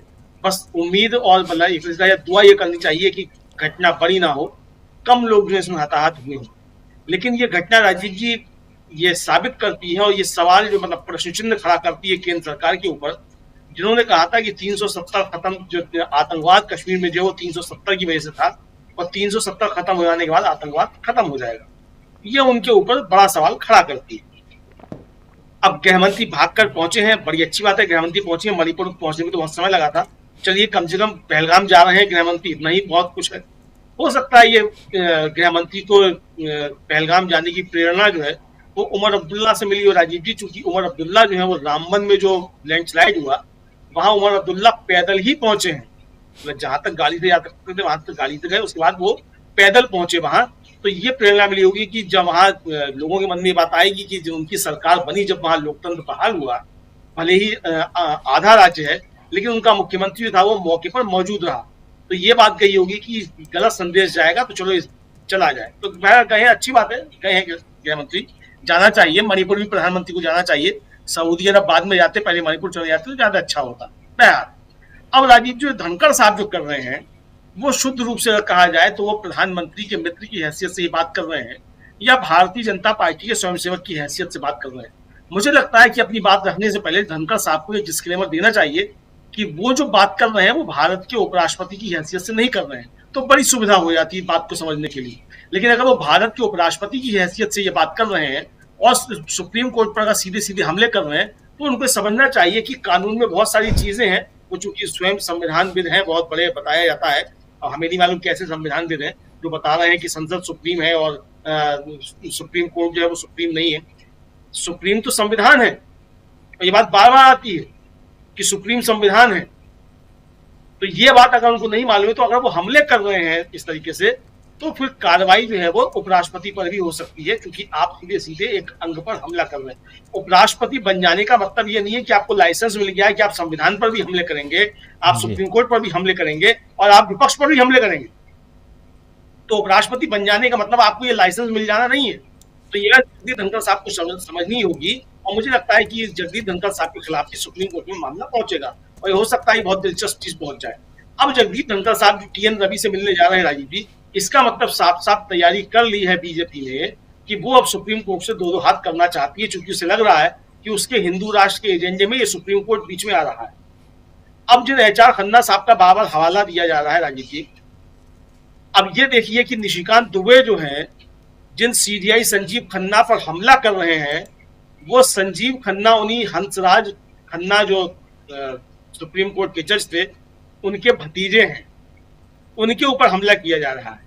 और प्रधानमंत्री नरेंद्र मोदी जो है, जब संविधान सभा के जो कार्यक्रम होता है संविधान के 75 वर्ष पूरा होने का, तो संसद में खड़े होकर बताते हैं कि इंदिरा गांधी ने उनको था वो सीजीआई नहीं बनने दिया था, एचआर खन्ना को, ये बताते हैं। तो आपका प्रधानमंत्री भी इस्तेमाल करेगा एचआर खन्ना को, उपराष्ट्रपति भी इस्तेमाल करेंगे एचआर खन्ना के नाम को, और निशिकांत दुबे जो है भद्दी टिप्पणियां करेगा सीजीआई संजीव खन्ना के ऊपर। तो ये राजीव जी सिर्फ एक सीजीआई के ऊपर टिप्पणी नहीं, सुप्रीम कोर्ट के ऊपर टिप्पणी नहीं, ये जस्टिस एचआर खन्ना की लीगेसी पर भी भाजपा की तरफ से हमला है। इसको इस तरीके से समझना पड़ेगा, यानी पूरी का पूरा जो है एक जो न्यायपालिका का जो अस्तित्व है उसके ऊपर हमला करने की भारतीय जनता पार्टी कोशिश कर रही है। और इसके पीछे है क्या? इसके पीछे यही है कि किसी भी तरीके से इनको पूरा देश जो है अपने मित्रों को बेचना है और सस्ते दामों में बेच देना है।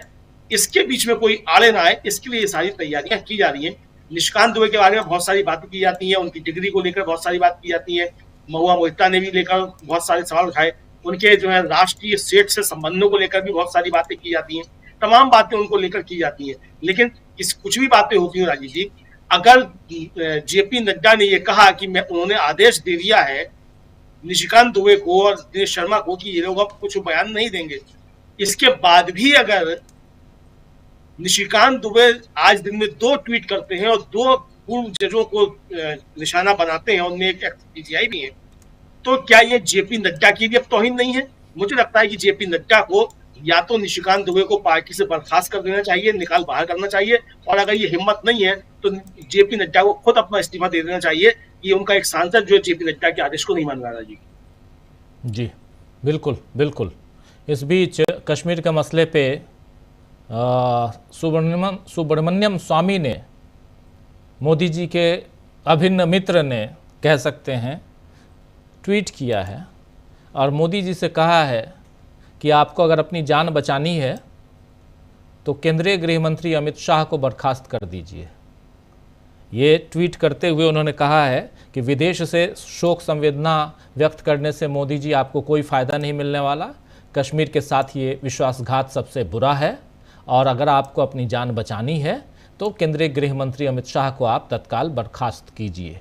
ये बीजेपी के अंदर से आवाज़ उठ रही है। कश्मीर में, जम्मू कश्मीर में जो आज हुआ, जो घटना घटी आतंकी हमले में, जो जितने भी हताहत, जितने भी मारे गए पर्यटक और वहाँ के स्थानीय लोग, उनके ऊपर संवेदनाओं के साथ साथ लेकिन आवाज़ उठ रही है अब कश्मीर को लेकर बीजेपी के अंदर। लेकिन आप ये जानते हैं कि सुब्रमण्यम स्वामी ऐसे भी नरेंद्र मोदी, उनकी सरकार, उनकी पार्टी, इस पार्टी में रहते हुए भी वो उन पर हमलावर रहते हैं। तो ये सुब्रमण्यम स्वामी है। लेकिन बात गृह मंत्री के इस्तीफे या गृह मंत्री की बर्खास्तगी की है, तो कई ऐसे मामले आए, मौका आया जब कहा गया कि अमित शाह को सैक कीजिए, बर्खास्त कीजिए, लेकिन नहीं हुआ। दोस्त, अच्छे दोस्त हैं दोनों, सरकार में हैं। बट आगे बढ़ते हैं ज़रा, और प्रोफेसर रविकांत जी आपके पास दोबारा आना चाहता हूँ। आखिर चल क्या रहा है, ज़रा आपसे और गहराई से समझो कि चल क्या रहा है। कश्मीर की बात तो हम कर ही रहे हैं, बता रहे हैं जो हो रहा है, अंदर खाने और क्या कुछ चल रहा है वो भी समझेंगे। लेकिन प्रधानमंत्री सऊदी अरब में हैं और देश में मुसलमान एकजुट हैं। ये देखिए, दोनों तार को जोड़िए। सऊदी अरब, OIC, अभी जिक्र कर रहे थे हमारे साथी प्रशांत Tandon ji, organisation of Islamic countries. और आपको बता दूं कि OIC जो है, ऑर्गेनाइजेशन ऑफ इस्लामिक कंट्रीज जो है, ये यूनाइटेड नेशन के बाद सेकेंड नंबर का सबसे बड़ा इंटर गवर्नमेंटल ऑर्गेनाइजेशन है, जिसमें 57 कंट्रीज हैं। भारत भी बुलाया जाता है, पाकिस्तान है, तमाम मुस्लिम इस्लामिक कंट्रीज हैं। तो इसलिए भी इस्लामिक कंट्रीज, सऊदी अरब मुख्य, आप बिल्कुल मुखिया के तौर पे OIC का, और उसके बाद वहाँ हैं, और यहाँ आप मुसलमानों, अल्पसंख्यकों के खिलाफ क्या कर रहे हैं? सवाल तो उठेगा ना प्रोफेसर साहब। देखिए राजीव जी, ये मोदी जी की अपनी स्टाइल है। मोदी की राजनीति को हम सब बराबर देख रहे हैं। भारत में वो किसी को गले नहीं लगाते, और कभी भारतीय बच्चों को भी ऐसे दुलारते हुए, ऐसे उनके साथ खेलते हुए आपने नहीं देखा होगा जो आज देख रहे हैं। मैं तो उस बच्चे की ड्रेस देखा, मोदी जी सिलवा करके शायद दिए हैं। उनकी स्टाइल जो है, भारत में हमला मुसलमानों पर होगा, क्रिश्चियंस पे होगा, बुद्धिस्टों पर होगा, लेकिन मोदी जी उसको बैलेंस करने के लिए कहां जाएंगे? सऊदी अरब जाएंगे, श्रीलंका जाएंगे, अमेरिका जाएंगे। भारत के लोगों से उनको मोहब्बत नहीं है। और भी ये पिछले दिनों जब महाबोधि बिहार में जो आंदोलन चल रहा है, उसको बैलेंस करने के लिए वो चले गए श्रीलंका। वहां जो बुद्धिस्ट मॉन्क हैं उनके साथ बैठे हुए थे, लेकिन यहां समर्थन नहीं देंगे। यहां मुसलमानों के खिलाफ पिछले 10 साल से 11 साल से जो हो रहा है, अब ये बताने की जरूरत नहीं है, न देश को न दुनिया को। कई रिपोर्ट बराबर आ चुकी हैं कि अल्पसंख्यकों के साथ भारत में क्या हो रहा है। इसको बैलेंस करेंगे आप, सऊदी अरब जाएंगे, दूसरे और देशों में चले जाएंगे, वहां गले लगेंगे नहीं, गले पड़ जाएंगे आप, वहां मुसलमानों के गले पड़ जाएंगे। ये फितरत है मोदी जी की। उन सवालों को शायद वो बैलेंस करते हैं, लेकिन असली मकसद तो और भी होता है। वहां व्यापार मोदी और अडानी साहब का कैसे बढ़ेगा, अंबानी साहब को कैसे फायदा मिलेगा, ये सारा खेल चलता है।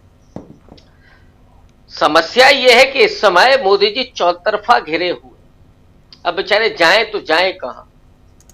वो ये भी कह चुके हैं कि जब हम बचपन में थे तो वहां ईद पे सेवई आती थी, हम खाते थे। तो अपने आप को बराबर बताने की कोशिश करते हैं, हालांकि उनके बचपन के और भी कारनामे हैं कि वो मगरमच्छ का बच्चा ही पकड़ ले आते थे। तो बाल नरेंद्र की कहानियां जिन लोगों ने पढ़ी होंगी, अब इधर वो अचानक नॉन बायोलॉजिकल हो गए, वैसे तो बालक थे वो। पूरे देश को भ्रमित रखना किसी को भी, और जो हिंदू, अब मुझे तो लगता है कि वो हिंदुओं को मनोरोगी बना रहे। इस देश में अगर जो साइकियाट्रिस्ट होते हैं वो थोड़ा सा अगर जांच करें, अब चूंकि हम लोग उतना नहीं ऑथेंटिक रूप से बता सकते हैं, लेकिन मुझे लगता है कि पिछले 10 साल में मनोरोगियों की संख्या कम से कम 10 गुनी बढ़ी होगी। हो सकता है इससे ज्यादा बढ़ी हो जी। अब निशिकांत दुबे का लड़का भी गया है कुछ दिनों पर, उसका फोटो मैंने देखा, यूरोप गया है लॉ करने के लिए। वो गाय की रक्षा करने के लिए यहां गोरक्षक नहीं बन रहा है, वो मस्जिदों के सामने डांस नहीं कर रहा है, अमित शाह का लौंडा नहीं कर रहा है, वो आईसीसी का चेयरमैन बना हुआ है। शिवराज सिंह चौहान का लड़का एलएलएम करके आया बाहर से, और कुछ नहीं करेगा तो पॉलिटिक्स में आ जाएगा, उसके बाद लीड करेगा वो। और लाठी डंडा किसको पकड़ा दिया है? जिनके हाथ में अभी तलवारें देखी होंगी आपने ना, उत्तर प्रदेश में करणी सेना, राजपूताना इनके दिमाग में भर दिया जी। तो जो डेमोक्रेटिक होने की प्रक्रिया में थे, भारत में बहुत सारे समाज थे जो कुछ अपने गुरूर में रहते थे, कुछ इतिहास उस तरह से पढ़ते थे, लेकिन जो डेमोक्रेटिक होने की प्रक्रिया में थे, जो संविधान में उन्हें लग रहा था। और मैंने उन तमाम राजपूतों को, ये बहुत आश्चर्यजनक लगेगी मेरी बात जो मैं कहने जा रहा हूं, राजस्थान के राजपूतों को बीच में इल्म हुआ, अभी 2-3 साल पहले की बात है, एक मैं वो देख रहा था, सभा हो रही थी और बहुत सारे राजपूतों ने कहा कि अरे साहब, डॉक्टर अंबेडकर का तो मतलब हमको अब समझ में आया, हम तो यहां महाराजा के गुलाम बने रहे। अरे भाई, आप लोग तो बहुत दूर थे, क्योंकि राजा के बाद तो सारे गुलाम हैं, चाहे भाई हो चाहे कोई भी हो। संविधान ने जो समानता का अधिकार दिया, तो वो डॉक्टर अंबेडकर के प्रति बहुत कृतज्ञ भाव से ये कह रहे थे कि संविधान ने कम से कम सबको बड़ा, कोई राजा नहीं है, वरना बड़ा भाई राजा है, बाकी सब वही है।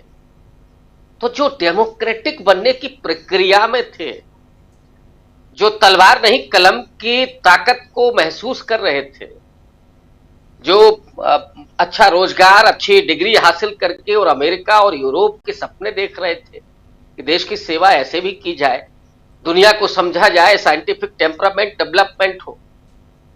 चाइना रोज बड़ी बड़ी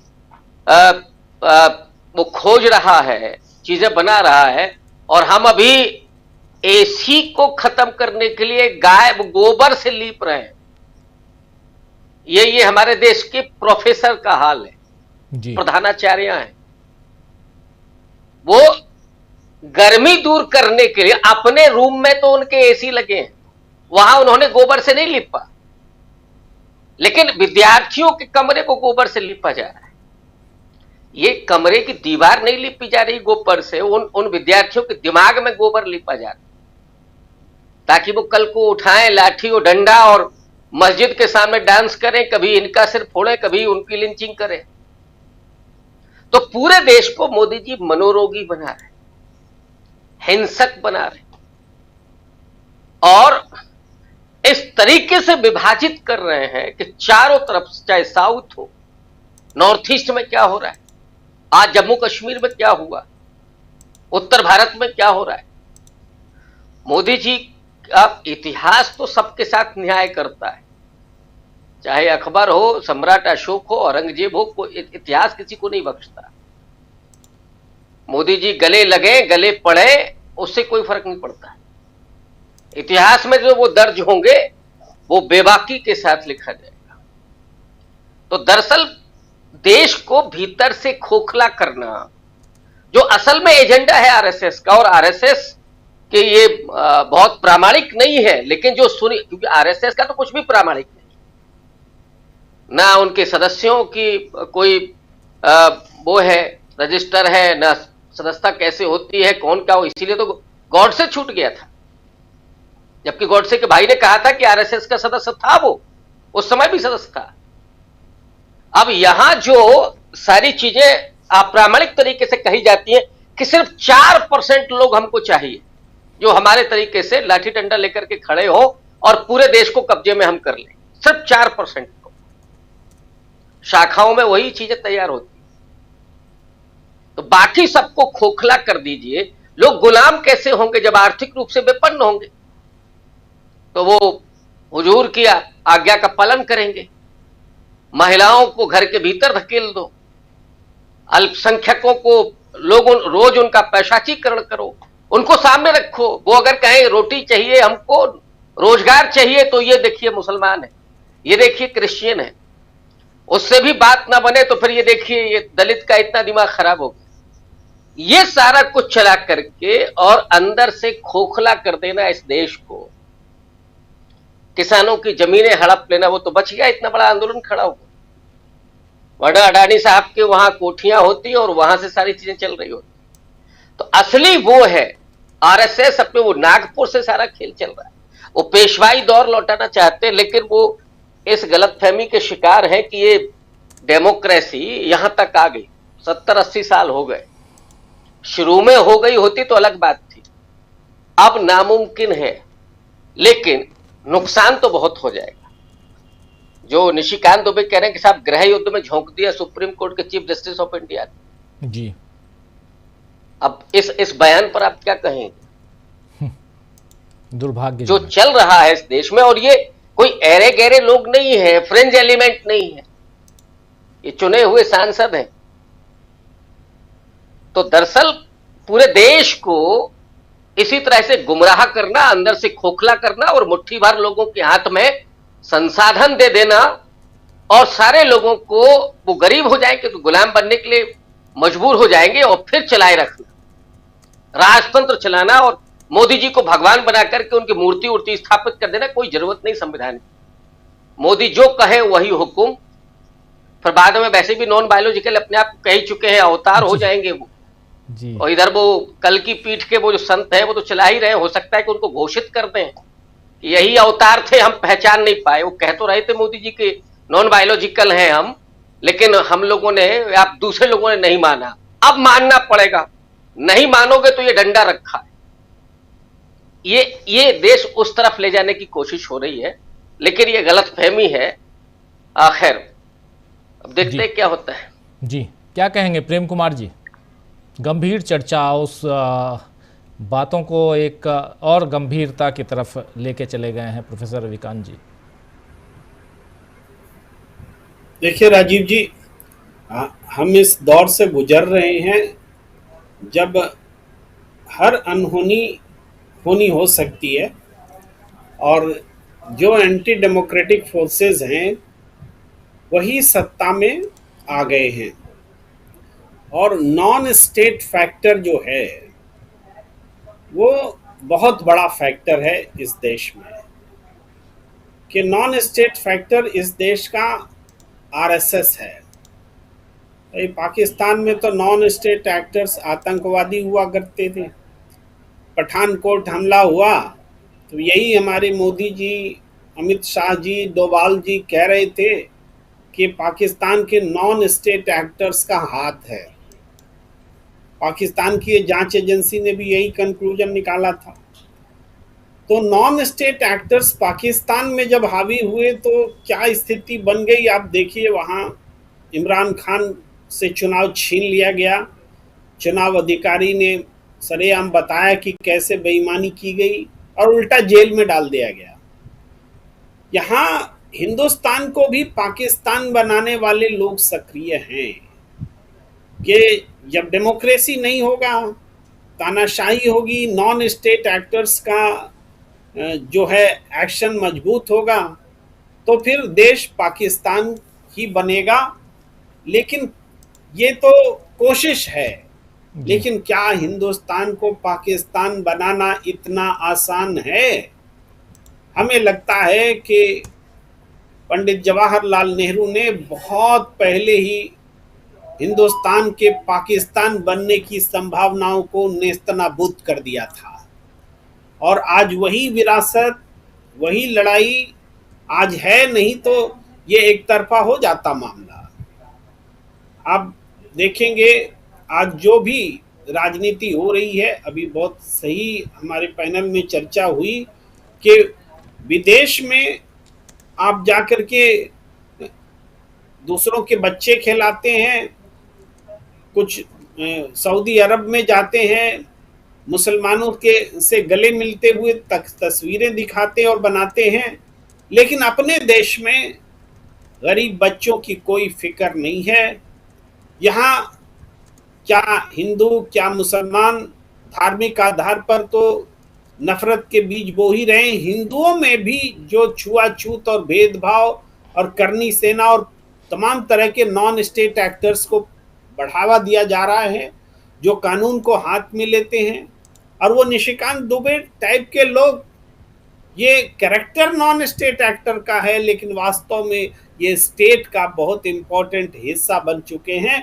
ये नॉन स्टेट में नहीं है, ये स्टेट एक्टर्स है। तो अब स्टेट एक्टर्स भी इस रूप में आ गए हैं जो संविधान को मानना नहीं चाहते, संविधान को की अवमानना करना चाहते हैं, और न्यायपालिका कॉम्प्रोमाइज्ड है। यही बात तो राहुल गांधी ने कही है बोस्टन से, यही बात कही है। तो क्या न्यायपालिका कॉम्प्रोमाइज्ड नहीं रही है बीते समय में? अगर न्यायपालिका कॉम्प्रोमाइज्ड नहीं होती तो आज निशिकांत दुबे की मजाल नहीं थी कि वो इतनी बड़ी बात कह पाता। इसी तरीके से हमारे उपराष्ट्रपति की भी इतनी हिम्मत नहीं होती, क्योंकि आज तक देश के किसी उपराष्ट्रपति की इतनी हिम्मत नहीं हुई कि कहे कि सर्वोच्च कौन है और बॉस मत बनो वगैरह वगैरह। देखिए, एकेडमिक जरूर होता है विषय, जो लोग भी पढ़ते हैं, राजनीति शास्त्र पढ़ते हैं, कानून पढ़ते हैं, इवन सामान्य ज्ञान में भी ये बातें आती हैं कि कौन सर्वोच्च है, राष्ट्रपति सर्वोच्च है, संसद सर्वोच्च है, न्यायपालिका सर्वोच्च है, कौन सर्वोच्च है। फिर ये बताया जाता है कि इस महीने में ये सर्वोच्च हैं, लेकिन यहाँ भी इनके ऊपर में नकेल लगाने वाले दूसरे हैं, और इसी को कहते हैं कि डिस्ट्रीब्यूशन इस तरीके से है कि कोई सर्वोच्च नहीं है। सर्वोच्च संविधान है, इस बात को शायद दमखम के साथ हमारे एकेडमिशियंस ने बोलने से परहेज किया है। आज के दौर में ये सबसे बड़ा एकेडमिशियन राहुल गांधी बनकर उभरे हैं, जिन्होंने बताया है कि संविधान में ही हमारे देश के महापुरुषों की जीवन गाथा, दर्शन, विजन सब कुछ उसी संविधान में है। हमारी कुर्बानी, उसका नतीजा सब कुछ संविधान में है। संविधान ही वो ताकत है जो हमें बोलने के लिए इजाजत देता है, जो हमें फूड का अधिकार देता है, एजुकेशन का अधिकार देता है, जीने का अधिकार देता है, समानता का अधिकार देता है, अपने हक के लिए बोलने का अधिकार देता है। ये संविधान है, और जब तक संविधान है तब तक कोई नरेंद्र मोदी, कोई अमित शाह हमारे अधिकार को छीन नहीं सकता है। इसीलिए संविधान से चिपके रहना ही इस तानाशाही या संभावित तानाशाही के खिलाफ लड़ाई का मूल मंत्र है, और राहुल गांधी ने इस बात को देश में समझाया है। इसी वजह से राहुल गांधी जो है एक नए किस्म से, नए अवतार में, नए तरीके से स्थापित हुए हैं और होते चले जा रहे हैं। और वो जितना स्थापित हो रहे हैं उतना ही ज्यादा जो परेशान पक्ष है, जो लोकतंत्र विरोधी पक्ष है, वो राहुल गांधी को किस तरीके से बदनाम किया जाए, किस तरीके से देशद्रोही बताया जाए, किस तरीके से पप्पू बताया जाए, किस तरीके से उनको नेग्लिजिबल किया जाए, इस कोशिश में लगे हुए हैं। ये संघर्ष खुला संघर्ष है, लेकिन इस संघर्ष में अब लोकतंत्र समर्थक जो कौम है वो एकजुट हो रही है, धर्म, जाति सब भेदभाव को छोड़कर। जी बिल्कुल बिल्कुल सही आप कह रहे हैं। हम लोग बहुत गंभीर चर्चा करने लगे दोस्तों, और गंभीर इसलिए क्योंकि देश में एक तो खबरें जो चल रही हैं वो सब आप देख रहे हैं, लेकिन खबरों के पीछे क्या चल रहा है, क्या इस देश को सियासी तौर पर एक दूसरी दिशा में ले जाने की तैयारी है, क्या आने वाला जो साल है, अगला साल बिहार चुनाव के बाद जो चुनाव आएंगे उस समय क्या देश में हम मध्यावधि चुनाव देखने जा रहे हैं? इसकी सुगबगाहट क्यों, आखिर क्यों बहुत सारी बातें हो रही हैं सियासी गलियारों में? जरा समझना चाहता हूं प्रशांत टंडन जी। अभी मैं आप लोगों के सामने मध्यावधि चुनाव का जिक्र कर रहा हूं, हो नहीं हो कोई नहीं जानता, लेकिन प्रधानमंत्री नरेंद्र मोदी हैं जो किसी भी दिन रात को 8 बजे आकर कुछ भी घोषणा कर सकते हैं। आदत है उनकी, कर सकते हैं घोषणा, एक राष्ट्र एक चुनाव की घोषणा कर सकते हैं, कुछ और कर सकते हैं। बिहार चुनाव है, बिहार चुनाव के बाद कहा जा रहा है कि सियासी तौर पर इस देश में बहुत कुछ बदलते हुए हम लोग देखेंगे। क्या कुछ आप देखते हैं, क्या कुछ आपके पास खबरें, क्योंकि पुख्ता कुछ बातें रहती हैं आपके पास, इसलिए ये सवाल आपके सामने। एक बात आपसे पहले एक जानकारी ज़रूर देना चाहता हूं अपने साथियों को। इस प्रोग्राम के ठीक बाद एक पॉडकास्ट देखिए, अभिषेक मनु सिंघवी देश के वरिष्ठतम वकीलों में से एक, उनके साथ हर 15 दिन पे एक पॉडकास्ट हमने आपसे वादा किया था हम लेके आएंगे। एक पॉडकास्ट फिर देखिए, पिछला आपने देखा था, चूंकि वक्फ संशोधन अधिनियम 2024 में मुख्य रूप से जिन वकीलों ने लड़ाई लड़ी है उसमें अभिषेक मनु सिंघवी भी हैं, और अभिषेक मनु सिंघवी उपराष्ट्रपति पर भी बहुत गंभीरता के साथ अपनी बात रख रहे हैं। अभिषेक मनु सिंघवी ऐसे तमाम मसलों पे बात रख रहे हैं जो कहीं ना कहीं बहुत सारे सवाल पैदा करते हैं, इसलिए उस पॉडकास्ट को ज़रूर देखिएगा ठीक इस प्रोग्राम के बाद आप। इसलिए अभी प्रशांत जी भी उस पॉडकास्ट में हैं, मैं हूँ, अभिषेक मनु सिंघवी हैं, और तीनों ने मिलकर बहुत ही शानदार चर्चा की है, उसको ज़रूर देखिएगा। प्रशांत जी, लेकिन सवाल आपके पास वही कि क्या देश में सियासी तौर पर कुछ बदलाव हम देखने जा रहे हैं?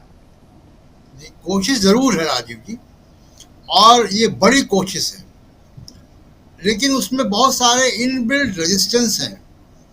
एक बात तो मैं प्रोफेसर रविकांत जी से सहमत हूँ कि इस देश के डीएनए में लोकतंत्र आ चुका है। 1977 में हमने संविधान पे एक हमला हुआ था इमरजेंसी में, वो लड़ाई हमने जीती। वो लड़ाई उतना मुश्किल नहीं थी, मैं कहूँगा। क्यों? क्योंकि उस वक्त जब संविधान पे या इमरजेंसी लगी थी, कॉरपोरेट साथ नहीं था। इस बार ये हमला कॉरपोरेट को साथ में लेकर हो रहा है।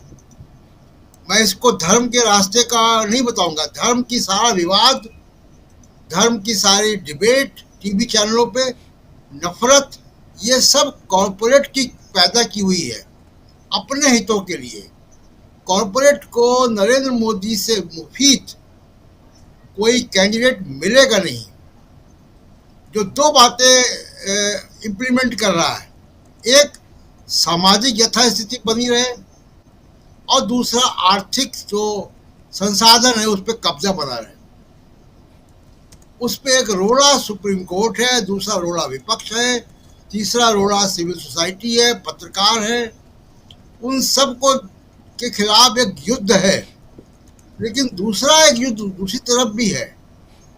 और मैं ये कहूँगा कि ऋषिकांत दुबे, जगदीप धनखड़, अमित शाह, मोदी जी, मोहन भागवत लटक भी जाएं तो भी घड़ी की सुई आगे ही बढ़ती है, समय आगे ही बढ़ता है, समाज आगे ही जाता है। तो देश के सामने जब भी बड़ी चुनौतियां आई हैं, देश ने उसको चुनौतियों को स्वीकार किया है और लड़ा है। एक बात जो मैं बहुत महसूस कर रहा हूँ बहुत दिनों से, क्योंकि मैं बाहर जाता हूँ, लोगों से मिलता हूँ, कंज्यूम करता हूँ जो पब्लिक डोमेन में क्या डिबेट चल रही है।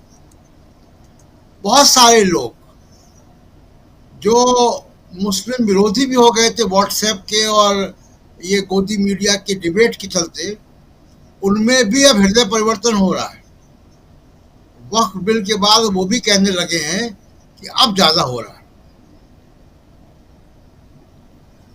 तो ये एक बड़ी चुनौती खासकर युवा वर्ग में आ रही है। दूसरी जो बात है वो बहुत गंभीर है। कश्मीर पे जो जम्मू कश्मीर पे जो हमला हुआ है 25 के ऊपर, 27 आपने बताया कि लोग मारे जा चुके हैं। ये राजीव जी पहला बड़ा हमला है हाल के वर्षों में जो टूरिस्ट पे हुआ है, सैलानियों पे हुआ है। हमले अभी तक होते थे आर्मी के, डिफेंस के, सिक्योरिटी फोर्सेस के कॉन्वॉय पे या और जगहों पे, सुरक्षा बलों के खिलाफ। सैलानियों पे घात लगा के हमला हाल के वर्षों में पहली बार सुन रहा हूँ, और इतने बड़े पैमाने पर।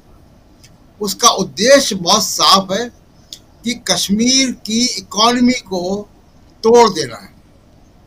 ये इंसानियत के दुश्मन तो हैं ही आतंकवादी, लेकिन कश्मीर का जो पूरा उद्योग है, पूरे काम धंधे हैं, वो टूरिज्म पे निर्भर है। चाहे वो नाव वाला है, चाहे वो टैक्सी वाला है, चाहे वो होटल वाला है, चाहे वो स्कीइंग कराने वाला है, चाहे वो दुकानदार है, चाहे वो आर्टिजन है, चाहे जिसकी कारपेट बेचता है, केसर बेचने वाला, जो भी है, उसका धंधा, उसका काम, उसका रोजगार कश्मीर में बाहर से आने वाले टूरिस्ट के पे ही निर्भर है। टूरिस्टों पे हमला हुआ है, ये बहुत साफ इंडिकेशन है कि कहाँ वो चोट पहुंचाना चाहते हैं जो आतंकवादी हैं। और एक आखिरी बात, देखिए बड़ा इंटेलिजेंस फेलियर है। पुलवामा के समय भी हम लोगों ने चर्चा की थी, हमने जम्मू कश्मीर के पूर्व गवर्नर से इंटरव्यू भी किया था, उन्होंने भी साफ तौर पे इस बात को कहा था कि बड़ा इंटेलिजेंस फेलियर हुआ है।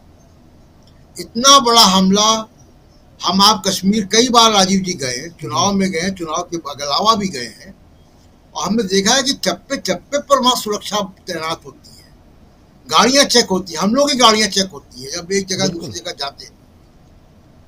कोई ऐसी जगह नहीं कि सड़क पे आप कश्मीर में खड़े हो जहां आप जिधर भी मुड़ के देखें और आपको बंकर के पीछे खड़ा हुआ एक सुरक्षा गार्ड बंदूक लिए ना दिखाई दे।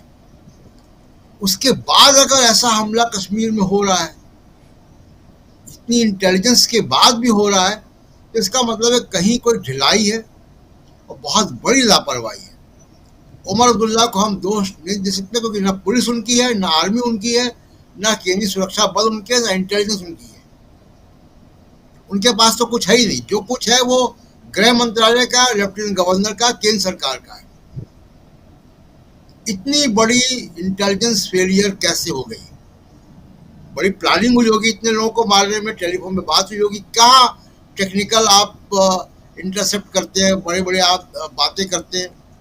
बड़े आपने डींग मारी थी कि साहब 370 हटने के बाद वहाँ पे कोई वो नहीं है। तो ये कैसे सुरक्षा की चूक हो गई, ये एक बड़ा सवाल है। निर्दोष लोगों की जान गई है, अभी कितने लोग पता नहीं अभी मरे हैं, कितने घायल हुए हैं, लेकिन कश्मीर के तमाम लोगों पर भी ये हमला है जिनके रोजी रोजगार टूरिस्ट पे निर्भर है, और बड़ा इंटेलिजेंस फेलियर है, बड़ा सुरक्षा फेलियर है। और सीधे सीधे अमित शाह के मंत्रालय पर इस पे सवाल खड़े होते हैं कि आपकी मुस्तैदी कहाँ थी।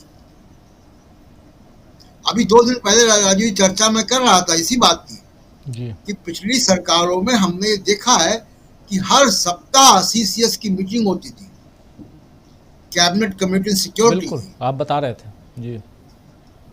वो सब सिस्टम बंद हो गया है। अखबार में विज्ञापनों से अगर देश चल जाए तो फिर तो कोई भी चला लेगा। जी राजीव, बिल्कुल बिल्कुल आप सही कह रहे हैं, देश कोई भी चला लेगा। जल्दी से एक कमेंट चाहूँगा अनिल जी से, समय खत्म हो रहा है, लेकिन बहुत महत्वपूर्ण चर्चा अनिल जी, और कश्मीर से लेकर देश के हालात, कश्मीर में जो आज घटना घटी है उसकी तो जितनी भर्त्सना की जाए, और ये दुआ करें कि हताहत कम हो वहाँ पे, लेकिन सबसे बड़ी चीज़ कि देश में जो दूसरे ढंग से जो घटनाएं घट रही हैं ये भी कहीं ना कहीं उसी दिशा में लेके जा रही हैं जिस शब्द का इस्तेमाल निशिकांत दुबे ने किया, गृह युद्ध। और गृह युद्ध का इस्तेमाल करते हुए उन्होंने इस शब्द को सीधे कनेक्ट कर दिया सीजेआई संजीव खन्ना से। लेकिन सवाल है कि क्या इस देश को उस दिशा में ले जाने की कोशिश नहीं हो रही है? नहीं, मुझको तो ये लग रहा है कि निशिकांत दुबे ने एक सच्चाई तो बयान कर दी कि देश गृह युद्ध की ओर जा रहा है। ये तो है, वो कारण वो दूसरा बता रहे हैं, लेकिन देश गृह युद्ध की ओर जा रहा है ये तो उन्होंने बता दिया है, ये तो पक्का है।